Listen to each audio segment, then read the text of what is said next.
નમસ્કાર, હું છું પ્રિયા અને તમે જોઈ રહ્યા છો જનતા કી જાણકારી ન્યૂઝ। નજર કરીએ આજના સમાચાર ઉપર। ધ્રાંગધ્રા જૈન જાગૃતિ લેડીઝ વિંગ્સ વર્ષ દરમિયાન વિવિધ પ્રકારની સામાજિક પ્રવૃત્તિઓ હાથ ધરતું હોય છે, ત્યારે લેડીઝ વિંગ્સ દ્વારા આજરોજ ધ્રાંગધ્રાની વી ક્યુબ સ્કૂલ ખાતે વૃક્ષારોપણ કરવામાં આવ્યું છે, જેમાં ધ્રાંગધ્રા પાલિકા પ્રમુખ સહિત રાજકીય આગેવાનોની વિશેષ ઉપસ્થિતિ રહી હતી। ધ્રાંગધ્રાના સૌથી મોટા વિસ્તાર નરશીપરામાં સ્થિત વી ક્યુબ સ્કૂલના ગ્રાઉન્ડમાં જૈન જાગૃતિ લેડીઝ વિંગ્સના બહેનોએ 35 જેટલા વૃક્ષો વાવી તેના જતનની જવાબદારીઓ સ્વીકારી છે।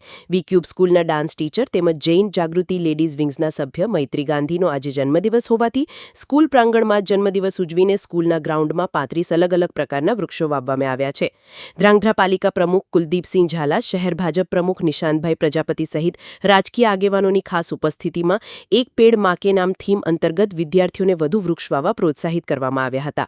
આ તકે કુલદીપસિંહ ઝાલા સ્કૂલના મોટા ગ્રાઉન્ડને વધુથી વધુ હરિયાળું બનાવવા હાકલ કરી હતી। કાર્યક્રમને સફળ બનાવવા લેડીઝ વિંગ્સના અલ્પાબેન ગાંધી સાથે દરેક સભ્ય તેમજ વી ક્યુબ સ્કૂલના સંચાલક હિમાંજુ ઠક્કર, આચાર્ય અનિલભાઈ સહિતનાઓ દ્વારા જહેમત ઉઠાવવામાં આવી હતી।